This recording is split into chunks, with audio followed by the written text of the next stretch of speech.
Hi everyone. सो आप सभी लोगों ने आरआरबी पीओ का एग्जाम दिया 4 अगस्त वाला। ब्लड रिलेशन बहुत ट्रिकी था, तो आज के इस सेशन में हम लोग ब्लड रिलेशन के 3 क्वेश्चन को डिस्कस करेंगे और जो कि ट्रिकी हैं, जो कि आपके आरआरबी क्लर्क में भी आ सकते हैं। और देखा जाए तो बिल्कुल हल्का फुल्का इसी तरीके का ट्रिकी पैटर्न आपको ब्लड रिलेशन देखने को मिल सकता है आने वाले अपकमिंग बैंकिंग के एग्जाम्स में। तो स्टार्ट करते हैं सेशन को विदाउट वेस्टिंग टाइम। सबसे पहले आपको बता दें, अगर आप आईबीपीएस पीओ का फॉर्म भर रहे हैं या भर चुके हैं तो ये आपके लिए बहुत इंपॉर्टेंट होने वाला है। That is cracker package. Cracker package को यूज करके आप अपनी प्रैक्टिस को इनहेंस कर सकते हैं। दैट इज आपको मेंस का भी और प्री का भी कंटेंट मिलेगा। पीडीएफ बंडल आपको प्री की भी मिलेगी, मेंस की भी मिलेगी। मॉक टेस्ट प्री का भी मिलेगा, मेंस का भी मिलेगा, और जो कि हिंदी इंग्लिश दोनों में ही रहता है। इसीलिए आप इसको परचेस कर सकते हैं बाय यूजिंग माई कोड, जो कि आपको मैक्सिमम डिस्काउंट देगा। That is B12। आप B12 कोड को यूज करेंगे और आपको मैक्सिमम डिस्काउंट मिलेगा। सिमिलरली अगर हम बात करें प्रीमियम बंडल की, आप यूज कर सकते हैं ये भी, और आप प्लेटिनम मॉक टेस्ट भी पा सकते हैं B12 को यूज करके। गोल्ड टेस्ट की भी यूज कर सकते हैं, क्या यूज करके? B12 जो कूपन कोड है ये। Now this is the my रफ्तार batch already started. This is my phone number. You can contact me for any type of queries. Now this is the question. दिखने में छोटा है ना, देखिए हिंदी दोनों में रखा है। भाई सब छोटा है लेकिन बहुत तगड़ा है, मजा आ जाएगा। ट्रिकी क्यों है, क्यों ट्रिकी है, वो सारी चीजें बताएंगे जब भी इस तरीके का क्वेश्चन आया करे। मैं बताऊंगा आपको बिल्कुल। आप ये मत सोचा करो इसमें पता नहीं चलेंगे अभी कितने नंबर ऑफ पर्सन्स हैं, पर जितने नाम दिए गए उतने तो बनेंगे ही बनेंगे। कोई ऐसा खाली जगह तो रहेगी नहीं। चलिए स्टार्ट करते हैं यहां से हम। हर एक एक चीज को देखिएगा, पैटर्न को समझिएगा कि क्या है पैटर्न, ठीक है ना। बोला B is the brother in law of D. जैसे ही आपको ये लाइन आपके एग्जाम में मिलेगी बेटा, आपको ये देखना है कहीं ये तो नहीं दिया कि बी का कोई सिबलिंग नहीं है या डी का कोई सिबलिंग है। अगर नहीं दिया हुआ है ये चीज तो आपको दोनों पॉसिबिलिटी बना के चलनी है। तो मैं एक बार देख लेता हूं, कहीं पे भी ना बी ना डी की कोई बात की गई है, तो मैं यहाँ पे दो बातें बनाऊंगा। That is B is the brother in law of D. B is brother in law of D. Simple यही बन सकते हैं, ब्रदर इन लॉ यही बनाएंगे, या फिर sorry B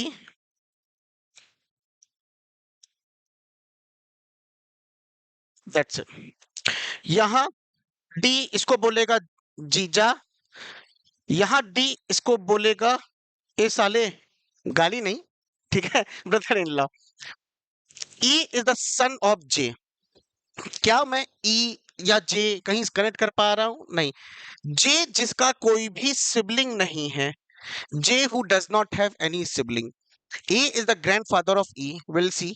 C is the sister-in-law of J, who does not J, but not the daughter of K. तो यहां से एक चीज कंफर्म हो गई कि C is the sister-in-law बनेगा, पर C is the sister-in-law कैसे बनेगा हमको वो देखना है। जैसे कि C is sister-in-law of J, but J का सिबलिंग हो जाएगा ना यहाँ पे, इसीलिए C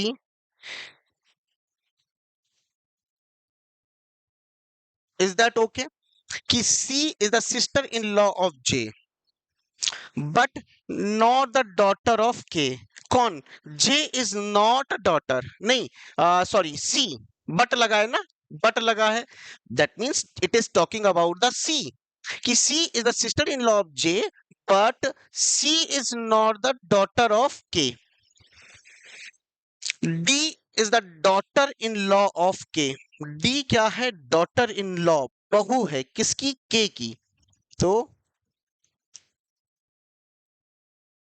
हम्म,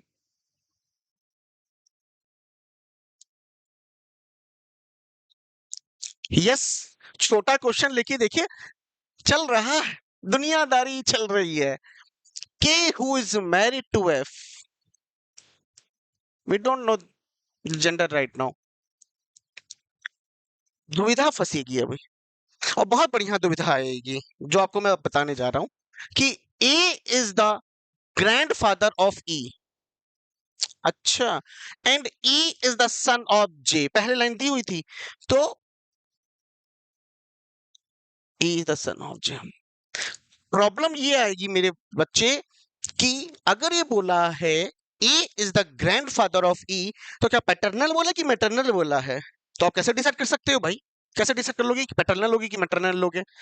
तो इस वजह से हम यहाँ पे दो बातों को बनाएंगे, दैट इज सी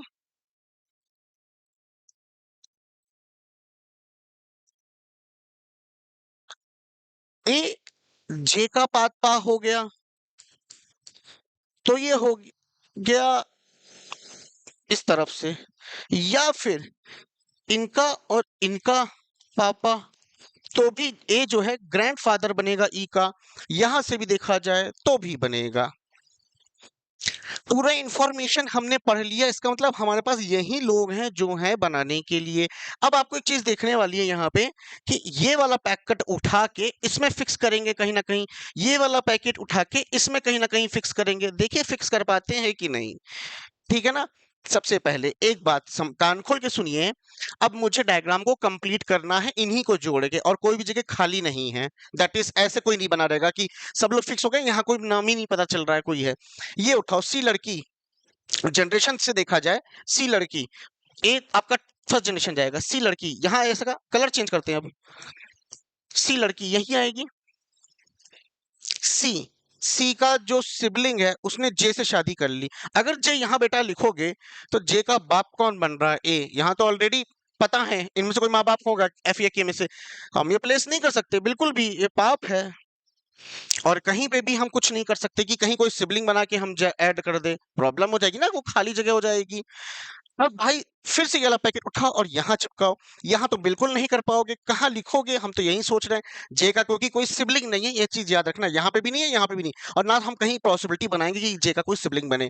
तो ये वाला पैकेट ना इसमें आएगा ना इसमें एडजस्ट होगा, तो मैं कंफर्म हो गया कि ये पैकेट तो बिल्कुल गलत है। आप समझ रहे होंगे रीजन उसके पीछे की क्यों गलत है वो चीज, ठीक है? यही पैकेट आएगा काम, लेकिन ये पैकेट यहाँ पे भी लगेगा यहाँ पे भी लगेगा, देखते हैं कैसे लगता है। ये वाला पैकेट तो बिल्कुल नहीं लग सकता यहाँ पे, ना ना ना। अरे भाई सी, फिर भाई बहन जिससे शादी कीजिए, हाँ बन सकता है, बन सकता है हाँ। हम्म, हाँ बन सकता है।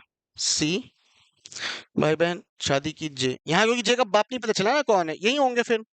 अच्छा, तो और सी और इनका ए और ई फिक्स हो गया, और यहाँ बैठा लेते हैं। ये पैकेट तुम यहाँ बैठा लोगे तो यहाँ तो नहीं लिख सकते हो, क्योंकि सी तो लड़की है, सी तो लड़की है, यहाँ कैसे आएगी? और कुछ करोगे तो बात नहीं बनेगी, इसलिए ये वाला पैकेट कैंसिल हो गया। इसका मतलब ये मेरे पास फाइनल आंसर आया। तो ये था। अब बताइए, इतना आपको सोचना पड़ेगा तो आप 3 मिनट से ज्यादा समय इस पर वेस्ट करोगे, और टाइम के प्रेशर में आप इसको क्या कर दोगे, गलत कर दोगे। तो फाइनल आंसर आपके सामने आपकी स्क्रीन पे है मजेदार क्वेश्चन। मैंने कैसे बनाया, मैंने हिट एंड ट्रायल किया था, दैट्स इट। तो